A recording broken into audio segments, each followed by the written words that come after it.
High above Earth, the sky was on fire. Broken ships floated like bones around the blue planet. Some still burned, small orange lights against the dark. Some had been cut in half, their insides open to space. Commander Zara stood on the bridge of the last human carrier. Her eyes moved from one dead ship to another. Every few seconds, a new red icon appeared on the screen. Another friend lost, another call sign gone. The alien swarm had come without warning. Hundreds of black bioships, shaped like claws and teeth. They moved like a school of piranha around a larger shape. A huge living fortress that hung above Earth like a dark moon. "Status," Zara said, her voice dry. The war AI answered at once, its tone calm. "Human fleet strength, 14% and falling. Enemy strength, 89% and stable." On the side wall, the Earth Council spoke from a big hollow screen. Old faces, tired faces, some angry, some afraid. One of them said, "Commander, pull your ships back and protect the surface." Another said, "No, save the orbital cannon, that is all that matters now." Zara wanted to laugh, but her throat hurt. What surface, she thought. Whole cities already glowed from swarm fire. The cannon had fired once and only scratched the enemy hull. Out the main window, she saw the swarm fortress turn. Living metal flexed, bright green lines pulsed like veins. Dozens of small pods launched from its side and rained down toward Earth. If even one pod reached the ground, it could eat a whole city. The AI broke the silence again. "Projection update," it said. "Human victory chance, 0.18%. Recommended action, surrender and negotiate for species survival." "Negotiate with things that eat planets," Zara said softly. "That is your plan." The AI did not answer, it only showed more numbers. Her second in command, a young officer named Eric, spoke in a low voice. "Commander, if we charge, we die," he said. "If we fall back, we also die. I would like a third option." "So would I," Zara answered. She stared at the screen and tried to invent a miracle. Ships moved, alien fire flashed, her mind felt numb. Then a new alarm rang. Not the deep tone of damage. A sharp chime of something unknown. "Unidentified object detected," the AI said. "Source outer debris field." A small image appeared in the corner of the window. At first it looked like a rock the size of a truck. Slowly the camera zoomed in. On that rock something stood. It was tall, almost 3 meters. Broad shoulders, strong arms, legs planted wide on the stone. The figure wore armor with curved plates and glowing marks. Its head was a lion's head, mane wild and golden, eyes bright as stars. No helmet, no visor. Just a lion face over a body like a living statue. Zara felt every voice on the bridge fall silent. Even the AI paused for half a second. Someone whispered, "Is that a costume?" The lion warrior looked straight at the nearest camera drone, as if he could see the humans behind it. He curled his claws into fists, breathing slow, calm breaths. Then he spoke on open channel. His voice came through every human ship at once, deep and clear. "Who leads the pack on this world?" he said. A chill ran down Zara's back. There was no delay, no static. He spoke as if the vacuum of space was air around him. The council voices burst into noise. "Is that swarm tech?" one shouted. "Shut this channel," another ordered. Zara lifted her hand. "Wait," she said. She stepped closer to the main console. "This is Commander Zara of Earth Defense," she answered. "Who are you?" The lion warrior tilted his head a little. "Good," he said. "A leader with teeth. I am Kairos of the Orion Pride." The AI ran a fast search. "Orion Pride, unknown polity," it reported. "No records in human star charts. "Reason for contact?" Zara asked. "Why are you here, Kairos of Orion?" On the screen behind her, council members waved their hands. "Do not share data," one hissed. "Cut him off," another said. Zara ignored them, her eyes fixed on the lion. Kairos looked past the human ships toward the swarm fortress. When he spoke again, his lips pulled back in a small smile. "This hunt is unbalanced," he said. "The prey you are supposed to be does not run. The swarm has come to your den. So I have come to theirs." Before anyone could answer, he moved. He bent his knees and pushed off from the rock. The little stone spun away as if kicked by a god. Kairos flew through space like a launch spear. Flames burst from plates on his back and legs, not fire from fuel but bright blue energy. The AI shouted, "Object is accelerating at impossible rate. Trajectory, direct impact with Swarm Cruiser Alpha." Zara watched with her hands tight on the console. Around the fortress, several swarm ships turned their guns. They fired beams and acid-green bolts at the flying figure. Kairos twisted in the air. Beams passed close enough to scorch his armor but did not hit. He roared, the sound somehow crossing the open void and shaking human speakers. He hit the side of the nearest swarm ship like a meteor. There was no explosion, only a deep crunch and a spray of glowing material. His claws dug into living metal, feet braced against the hull. Then he began to tear. On the carrier bridge, officers stared. Alien hull that had shrugged off nukes now split under his hands like soft bark. He ripped a long wound open and pulled himself inside. Alarms bloomed across the tactical display. "Enemy Cruiser Alpha internal damage systems unstable," the AI said. "Forces at work unknown." The council spoke again, but their voices sounded small now, far away. Zara's heart beat hard in her chest. Some part of her felt fear. Another part felt something else. A small hot spark called hope. In that moment, she knew what she wanted to say. She leaned closer to the main mic, not just for Kairos, but for everyone listening. "All ships," she said. "You are watching something we have never seen before. If you want to hear how this fight ends, if you want more stories where humanity does not give up, please support this channel and subscribe, so you can stay with us to the last roar." Outside, the swarm fortress began to turn more quickly. It focused weapons on the wounded cruiser where Kairos had vanished. The Hive Queen inside the living ship felt pain for the first time in eons. She sent a psychic scream through her network. On Zara's display, a new warning flashed. "Swarm Fortress charging main weapon." She realized with a sharp sting of fear. The aliens were ready to fire straight through their own ship, just to kill one intruder. She gripped the console, eyes locked on the boiling wound in the enemy hull. "If you are really on our side," she whispered to the dark window and the lion hidden beyond it. "Now would be a good time to prove it." And above the broken bones of the human fleet, between a dying world and a hungry alien god, the roar of a single warrior began to rise. Inside the swarm cruiser, the walls were alive. Flesh made of metal pulsed in slow waves. Veins of green light ran across the ceiling like rivers. The air itself was thick with tiny shining spores. Kairos tore his claws out of the hull and landed hard. The corridor bent under his weight. Alien fluid hissed where his boots touched it. The lion warrior sniffed, then bared his teeth. The ship whispered at him with 1,000 little voices. It tried to push fear into his mind. Insects crawled out of the walls and stared with glass eyes.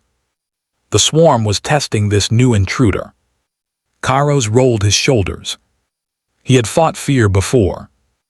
On frozen moons, in burning jungles, in the dark between stars. Fear was only another kind of wind to walk against. He roared once, short and sharp. The sound shook loose dust from the ceiling. The whispers pulled back, surprised. Good, he thought, now they know I am here. He began to run. Every step dug claws into the floor. Where he passed, the living metal cracked. He moved toward the heart of the ship without a map. Predator senses followed heat, power, and the smell of command. Far away above the cruiser, the swarm fortress finished charging. Its main cannon opened like a huge green eye. The Hive Queen looked through that eye at the wound in her servant ship. She saw a single blazing life inside, bright as a star. Animal, her mind hissed through the network. Kill the animal.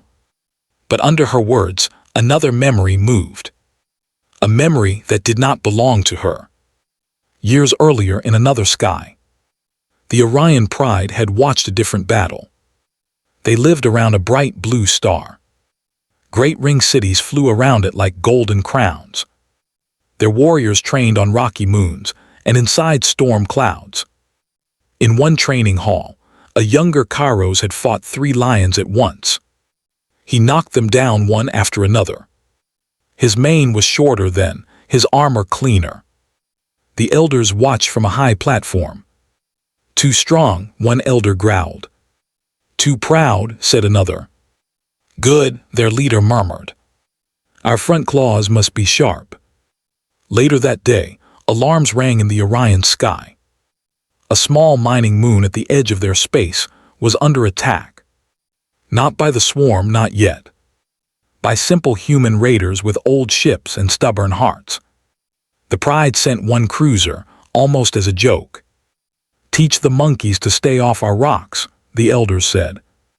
Kairos stood on the bridge as Orion guns cracked human hulls. He expected the raiders to flee. Instead, they charged. Tiny human craft threw themselves at the much larger Orion ship. They burned their own engines to crash into gun mounts. They formed a wall between the cruiser and the mining stations. Even when their shields were gone, they did not turn away. Kairos watched one human ship break in half. He saw a pilot still trying to steer with only fire behind him.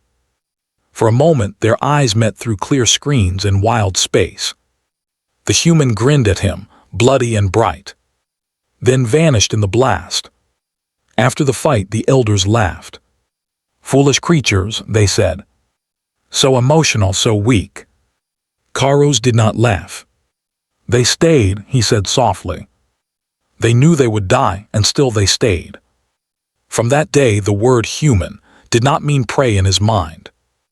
It meant something else, something he did not yet have a name for. Years passed. Whispers of the swarm came from far systems. Planets gone silent, stars with black scars around them. The Orion Council watched and waited. We will fight when they reach our border, they said. Until then, other worlds are not our concern. One day, the star maps showed a new red mark. A small blue planet, third from a yellow sun. Kairos zoomed in and saw Earth. The council meeting that followed was calm and cold. Humans will delay the swarm, one elder said. The beasts will eat them first. We will be ready later. Kairos' mane bristled. He stepped into the center of the hall without being asked. You misnamed them, he said. They are not beasts, not prey. They are young hunters. The elders growled. Sit, Kairos, their leader said. This is not your decision. But the lion warrior did not sit. He thought of the mining moon, of the pilot who had smiled while dying. He thought of a galaxy where only the swarm and cold calculators were left. No messy, loud, laughing creatures called human. That night he stood alone in a dark hangar.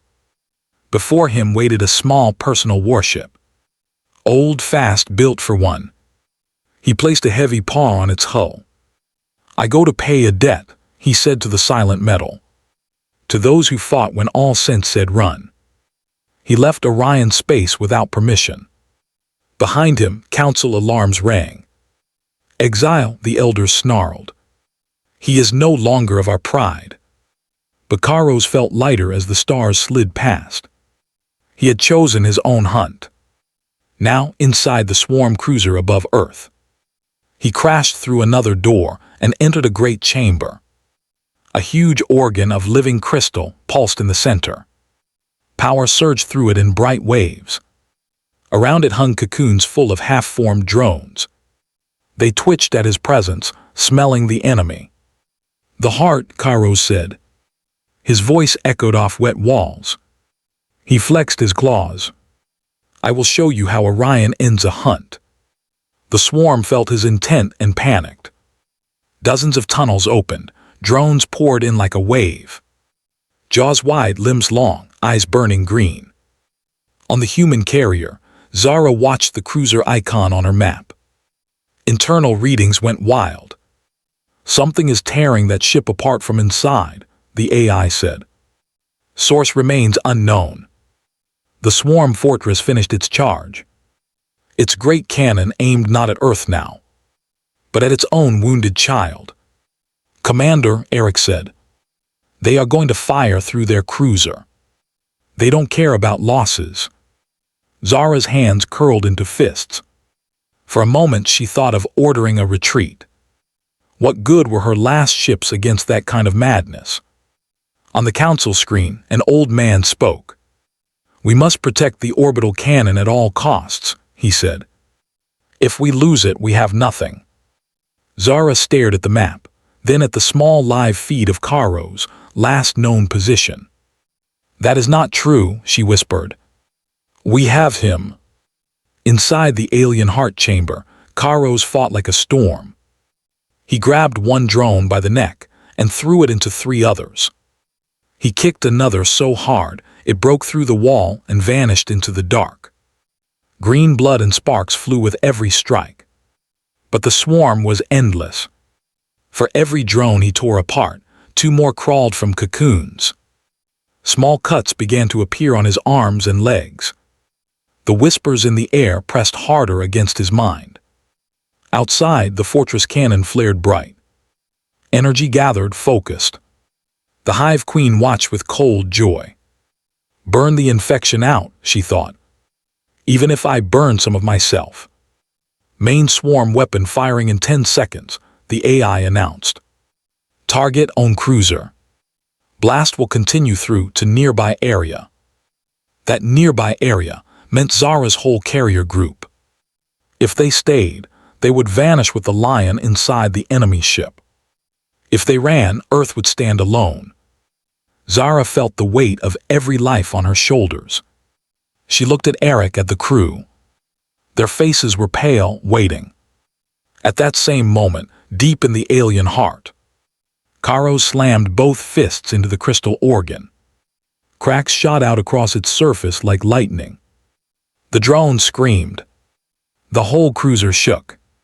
Links between fortress and servant ship twisted. For a heartbeat, the swarm cannon hesitated. Power stuttered. The perfect line of energy wobbled. Zara saw the numbers on her screen flicker. Now, she thought. Now or never. She raised her voice so that every remaining ship could hear. "All vessels," she said, "form up around the enemy cruiser. If they want to shoot, they have to shoot through us." Eric stared at her as if she were mad. Maybe she was. But sometimes madness looked a lot like courage. Human ships, broken and smoking, moved into position. They formed a rough shield in front of the damaged swarm vessel. Tiny compared to the fortress cannon. But very real, very human. On the fortress, the Hive Queen saw the maneuver. Anger flashed through the network. How dare the prey stand between my teeth and my own flesh? The cannon reached full power again. Light gathered once more. Karos drew back his fist for another strike at the core. Zara's fleet tightened its line. In the thin space between choice and blast. Between lion and machine and human. The whole battle hung, trembling. Waiting to see who would bow first. The cannon fired. From the swarm fortress, a column of green-white light tore across space. It moved faster than thought, straight toward the wounded cruiser and the tiny ring of human ships. Zara's crew flinched. Some closed their eyes. The AI began to speak a final report. Impact in 3. Inside the alien heart chamber, Karos slammed his fist into the crystal core again. This time he did not hold back. He roared with all the breath in his chest. Lion and thunder mixed together. The cracked organ shattered. Light burst from it in wild directions. Energy that was meant to flow smooth into the fortress kicked back along the link like a punch. The swarm cannon stuttered. The perfect beam broke into wild forks. Most of it missed the ring of human ships and stabbed out into empty space. Still a broken slice hit. 3 human destroyers vanished in white. 2 more spun away, half melted. On the bridge, Zara staggered but did not fall. Hull alarm screamed, power levels dropped. But her carrier was still there. Her people were still breathing. "Report," she shouted. The AI sounded almost surprised. "Enemy main weapon misfired," it said. "Swarm Cruiser Alpha shows critical internal failure. Chance of total loss, 99%. On the tactical screen, the alien ship changed shape. It bulged, then folded in. Pieces of hull blew off like dark petals. Inside, Karos stood in the middle of fire. The broken core spat arcs of green energy around him. Drone bodies burned and fell from the walls. His armor smoked. New cuts bled along his ribs. His mane was streaked with black dust. He smiled anyway, teeth white in the burning light. "The heart is broken," he said to the empty air. "Now we see how long this beast runs without it." He needed a way out. He looked up and saw a long wound in the ceiling, where his first blow had opened the ship. Cold starlight shone through broken flesh and metal. Karos bent his knees and leaped. He tore through one last layer of soft armor and burst back into space. For a moment he hung there, outlined against the dying cruiser. Behind him, the ship folded in on itself and exploded. The blast wave caught him and threw him away like a dry leaf. On Zara's carrier, someone pointed at the screen. "There," they shouted. "Object moving at high speed, no ship, no suit." The AI tracked the spinning dot. "Life signs detected," it said. "Source matches previous unknown, Karos of Orion." Zara's heart jumped. "Bring him in," she ordered. "Now." The nearest frigate fired a net of grav hooks. The invisible lines wrapped around Karos as he flew past. He felt his stomach twist as the pull caught him. The starfield spun, then slowed. He hit the side of the frigate hard. Metal dented under him. Hands reached out of an open bay and dragged him inside. The bay door slid shut, air hissed in, artificial gravity snapped on. For the first time in hours, Karos felt weight under his paws. He rolled to his feet, shaking sparks from his mane. A ring of human soldiers stood around him. They wore full combat armor, rifles up, safeties off. Their eyes were wide behind visors. "Don't move," one shouted. "Hands where we can see them." Karos looked at his hands, big and clawed. Slowly he raised them, palms open. He could have moved faster than any of their fingers on triggers. But he did not. "I am very easy to see," he said calmly. "I am a large lion." The joke was small, but a few soldiers snorted despite themselves. Tension cracked just a little. Minutes later, Karos stood on Zara's carrier again. This time not on a screen. In person, in the main hangar. The hangar was too small for him. He had to duck under beams and avoid knocking over parked fighters with his shoulders. Crew members watched from behind crates and support struts. Some curious, some afraid. Zara walked out to face him. She wore a simple flight suit, chest still dusty from the earlier blast. Behind her floated a hollow screen with the Earth Council. Their faces looked bigger than life and twice as angry. "Kairos of Orion," Zara said. "You destroyed their cruiser and saved most of our fleet." "Thank you." The council chief cut in. "Do not thank him yet, Commander," the old man snapped. "We still do not know what he wants. He may have simply removed a weak piece from the swarm to replace it himself." Kairos tilted his head. He looked at the council image like a lion looking at noisy birds. "I want the swarm dead," he said, "and your world alive." The AI added its own cold view. Probability that Kairos acts in self-interest only, 71%. Probability that he will turn hostile in future, unknown. So, a councilwoman said, "Use him, then cage him. That is the safe path." The hangar went quiet. Every eye turned to Zara. She felt the weight of the moment pressing behind her eyes. She thought of the mining moon Kairos had described, of the human pilot who had smiled in the face of death. She thought of her own people, of how they would look back on this day. Would they say, "We trusted no one and died"? Or "We trusted once and lived"? She stepped closer, close enough to feel heat from Kairos' armor. Her head barely reached his chest. Still, she looked him straight in the eye. "You crossed the galaxy for us," she said. "You broke your own law for us. You could have watched from a distance and done nothing." Kairos' ears twitched. "That would have made me machine," he replied. "Numbers and safe paths. I am hunter." Zara nodded slowly. Then she reached up and pulled the unit patch from her own sleeve. It was a small piece of cloth with a broken sword and a rising sun, the symbol of Earth's last fleet. She held it out to him. On the council screen, men and women shouted, "Commander, stop this. This is not authorized." She ignored them. Her hand did not shake. "Kairos of Orion," she said, "will you fight as one of us?" The lion warrior looked at the patch. It was so small in his huge paw when he took it. He could have crushed it into dust. Instead, he pressed it against his chest plate. Energy lines shifted on his armor. A small glowing copy of the same symbol appeared there. Broken sword, rising sun. "I will fight as Kairos of Earth," he said. The hangar held its breath. Then someone cheered. Another joined. Soon the sound swelled, echoing off metal walls.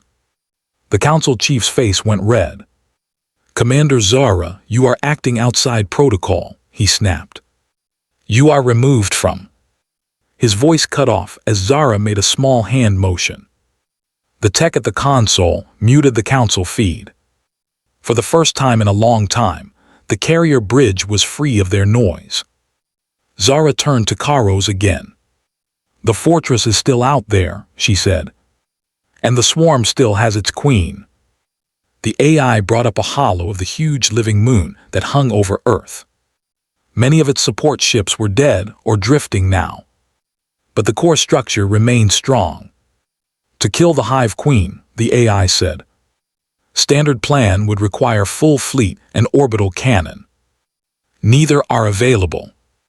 So we make a new plan," Zara said. "Something only a lion and a few crazy humans would try." Kairos' mane lifted as he smiled. "This is why I crossed the stars," he said. "Tell me this mad path." Zara pointed at a thin line on the hollow. A small supply tunnel that ran along the fortress' outer shell. "It is not made for big ships," she said. "But a small assault craft could slip in." The AI flashed red warnings. "Tunnel is guarded by biomines and psychic barriers. Chance of survival for normal troops, 2%. "Good thing we are not normal," Eric muttered from behind her. Zara glanced at Kairos. "You plus a hand-picked team," she said. "Go in, find the Hivestone core that controls the whole swarm around Earth. Blow it to hell before the fortress can charge again. Commander, we do not even know human weapons work in that environment, a tech protested. Then we learn fast, Zara said. Her eyes never left the lion's face. If we sit here, we die anyway. Karo's tail swished once behind him. His golden eyes burned like twin suns. This is a good hunt, he said. Small pack, big prey. He turned to the watching soldiers. Who will come with me? Hands rose more than she expected. Young Marines, veteran pilots, one quiet engineer, even Eric. They stepped forward one by one. Each looked scared, but none stepped back. On the muted council screen, powerful people shouted with no sound. Their orders bounced off dead audio lines. Their safe plans lay broken at their feet. In the hangar of the last human carrier, a lion from Orion and a handful of humans began to suit up, preparing to fly into the mouth of a living moon. Outside, the swarm fortress turned slowly. Its damaged cannon started to drink power again. Time ran like blood from an open wound. The trial of trust was over. The answer had been given. Now came the harder test, to see if that trust could kill a god. The assault craft looked too small for the job. It hung in the carrier's launch bay like a bullet waiting for a gun. Armor plates were patched from 3 different ships. Engines hummed with a nervous whine. Inside, 6 human seats lined the walls, and one heavy frame had been welded on at the back, just for Karo's. He stood there now, armor locked into the frame, hands resting on a metal rail. The craft shook gently as power built in its core. Around his legs, humans moved, checking straps, sealing helmets. Their voices were low, tight with fear and focus. Pilot Rana sat in the front, fingers moving over glowing controls. Course plotted, she said. Approach vector follows debris shadow, 30 seconds of cover, then we hit the tunnel. The war AI's voice came over the internal speakers. Reminder, it said calmly.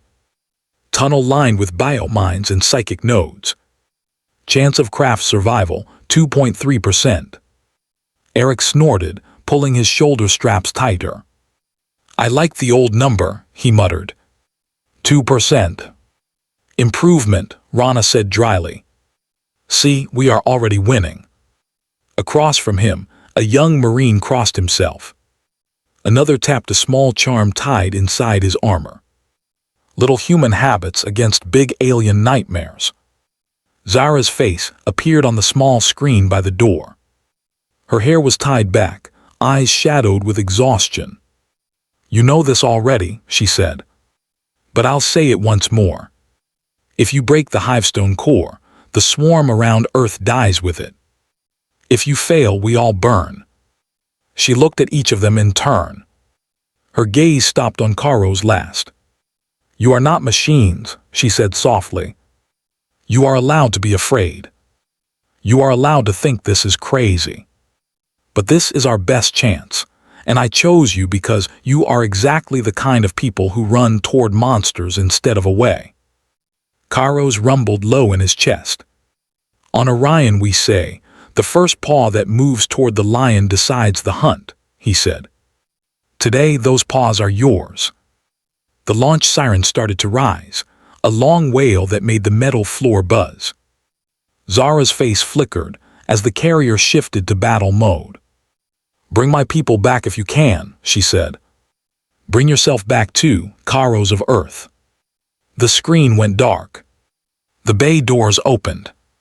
Stars and fire filled the world beyond. The swarm fortress loomed ahead, a half-living moon wrapped in black plates and pulsing veins of green light. Launch, Rana said. The craft kicked forward so hard everyone's teeth clicked together. Gravity folded and twisted, then dropped them into the cold sea of space. Outside, broken hulls drifted. The small ship slid between them, hiding in the shadows of dead cruisers and spinning metal. Alien beams flashed past, smashing wreckage that might have been them if Rana's hands were slower. Swarm scanners focused on the carrier, the AI reported. You have 20 seconds before they notice this vector. Karos watched through a tiny external feed. He saw the fortress turning, thicker armor plates on one side, thin web of maintenance tunnels on another. The target tunnel ran along one of those webs, a dark crack barely wide enough for their craft. 10 seconds, the AI said. Psychic field rising, recommend mental shields. Marines activated boosters in their helmets. Soft music, old Earth songs and steady heartbeats played in their ears. Anything to block the alien whisper that was coming. Karos did not have a helmet. The whispers hit him raw. Images of drowning sun, breaking bones, teeth in soft flesh. Voices hissing, pray, pray, kneel, kneel. He bared his teeth and answered the voice the way he knew how. He roared. The sound shook the walls of the craft. The whispers flinched, thinned. 3 seconds, Rana said. Hold on. The fortress surface rushed closer. At first it looked solid, then details sharpened. They saw the tunnel, a long wound running along the curve. Its edges were lined with pods that twitched, like eyes that had not yet fully opened. Rana cut main thrust and fired side jets. The craft twisted, nose slipping into the crack. For a moment they scraped the edges, hull screaming. Then they were inside. Tunnel walls closed in around them. They were no longer in space. They flew through a throat. Lights inside the tunnel flickered to life as they passed. Green bulbs inside organic sockets. Liquid dripped from the ceiling, turning to steam on the hot hull. Biomines ahead, the AI said. Pattern irregular, reacting to your thoughts as well as motion. Great, Eric muttered. Now even the bombs are mind readers. Rana took a breath and emptied her mind as much as she could. She flew by feel, trusting instinct and faint hints from the sensors. Mine swelled and dimmed on the walls like angry boils. One swelled too fast. The craft barely slipped past before it burst. A wave of acid foam splashed across the tail. Warning lights flared. Rear plating damaged, the AI said. Structural integrity 63%. The ship shook. One of the Marines threw up into his mask and cursed himself. Karos tightened his grip on the rail, claws digging furrows in the metal. He focused on a single thought and pushed it against the whispering field. We are not prey. We are not machines. He felt something push back. A cold, huge mind somewhere deep in the fortress turned its attention to them. The Hive Queen had noticed the thorn in her tunnel. Psychic pressure rose like deep water. Some Marines groaned, heads dropping. Rana's hand slipped once, the craft clipped the wall. Sparks and meat flew. I can't see straight, she gasped. Images not hers flooded her eyes. Worlds pushed into mouths, stars snapped like fruit. Karos moved. He reached forward and put one large hand gently over her helmet. His claws tapped the metal softly. Look at me, he said. She blinked, forced her eyes to his through the visor. All she could see was gold. Golden eyes, golden mane, steady breath. No fear, only patience. In this tunnel you are not prey, he said, slow and clear. You are the first paw. You decide where the hunt goes. The words cut through the poison pictures like a knife. Her mind found a thread again. She sucked in air, nodded. Copy. First paw. She gripped the controls again. The craft leveled out. They dove deeper, faster. Behind them, mines triggered late, belching acid and shockwaves into empty air. Ahead, the tunnel widened into a strange open space. A bulbous stomach. End of safe flight path, the AI said. Beyond this, you must proceed on foot. Safe, Eric said. We scraped 3 times and almost died twice. Relative term, the AI replied. Rana brought the craft down on a rib of solid-looking flesh. Landing struts hissed into place, sinking a little into the organic floor. Engines powered down, leaving a sudden heavy quiet. Doors, Karo said. The side hatch blew. A wave of thick, moist air rushed in. It smelled like blood, rust, and hot stone. The Marines stepped out first, rifles up. Behind them came the engineer, carrying a heavy pack full of shaped charges. Last came Karo's, ducking through the door, mane brushing the frame. The chamber was huge. Walls post. Nerve bundles ran along the sides like tree roots. Dark openings gaped in all directions. In the center, a pillar of clear tissue rose from floor to ceiling. Inside it, bright pulses of light raced in patterns. The AI whispered in their ears. Secondary control node, it said. Part of the Hivestone network. Destroying it will alert the Queen, but also disrupt local defenses. Then we do it quickly, the engineer said. He knelt and began to attach charges around the base of the pillar. His hands shook, but the muscle memory of 100 drills kept them steady enough. Drones watched from the dark of the upper walls. Their eyes glowed, but they did not move. Yet, they are waiting for a signal, Karo said quietly. For her scream. Eric swallowed. And we're about to give it to her. Last charge set, the engineer said. 3-minute timer or remote. Remote, Karo said. He put one massive finger on the trigger. It should be my paw that starts this. They backed toward the craft. Guns aimed upward now. The air grew thicker. The psychic pressure twisted, curious and angry. Karos looked up at the hanging drones. He could feel the Queen's mind behind them, watching this small group of insects and the giant cat among them. He bared his teeth in a wide, savage smile. We are coming for your heart, he growled. Listen well. He pressed the trigger. For half a breath, nothing changed. Then the pillar exploded from inside. Light and tissue and fluid blew outward in a ring. The whole chamber shook. The drones screamed as one. Their eyes flared. Hundreds dropped from the ceiling like a wave of metal locusts. Contact, a Marine shouted. Multiple all sides. Fall back into the craft, Eric ordered. Choke the door, make them come one by one. They ran, boots slipping on wet surfaces. Green bolts of energy spat past them from drone mouths, burning holes in armor. One man went down with a cry, leg melted from the knee. Karos turned instead of retreating. He stepped between the fallen human and the oncoming swarm. Claws spread, tail lashing. The first drone leapt at his face.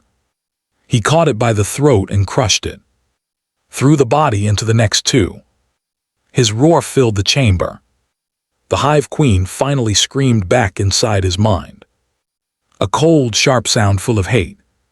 You are one, her voice hissed. I am many. You will drown in teeth. Behind him, humans dragged the wounded into the craft. Rana stood in the doorway, firing in short, careful bursts. Lion, move, she yelled. We can't hold this open forever. Karos glanced back once. He saw their small shapes, their stubborn line. He saw the tunnel behind them, leading deeper toward the true heart of the fortress. Many, he repeated to the Queen's echo. Yes, but I have hunted packs before. He began to step backward, never turning his back on the swarm. Claws and bullets carved a bloody path. The first node was gone. The Queen was awake. And the hunt had only just begun. The doorway of the assault craft became a wall of fire. Drones threw themselves at the opening, claws scraping the frame, mouths spitting green bolts. Humans fired back in tight bursts, bullets punching holes in alien shells. Every few seconds, someone had to kick a twitching body off the ramp. Caro stepped backward into the craft, one heavy pace at a time. He kept his broad shoulders turned to the swarm, never giving them his back. Claws flashed, smashing heads, ripping limbs. Each drone that reached him died, but more came. "Ramp going to jam with bodies," Rana shouted from the pilot's seat. "Too many, we can't lift if this keeps up." The engineer, still inside, kicked a drone arm out of the way and swore. "Then we move," he yelled. "We didn't come this far to camp in the doorway." The war AI spoke, cool as ever. "Secondary node destroyed," it said. "Local defenses destabilized. But main Hivestone core remains deeper inside fortress." Eric fired one last burst and slid behind cover. "How deep?" he asked. "Very," the AI replied. "Through central spine, guarded by highest concentration of drones and psychic nodes." "So right where the queen sleeps," Caro said. He slammed the last drone in reach into the ceiling.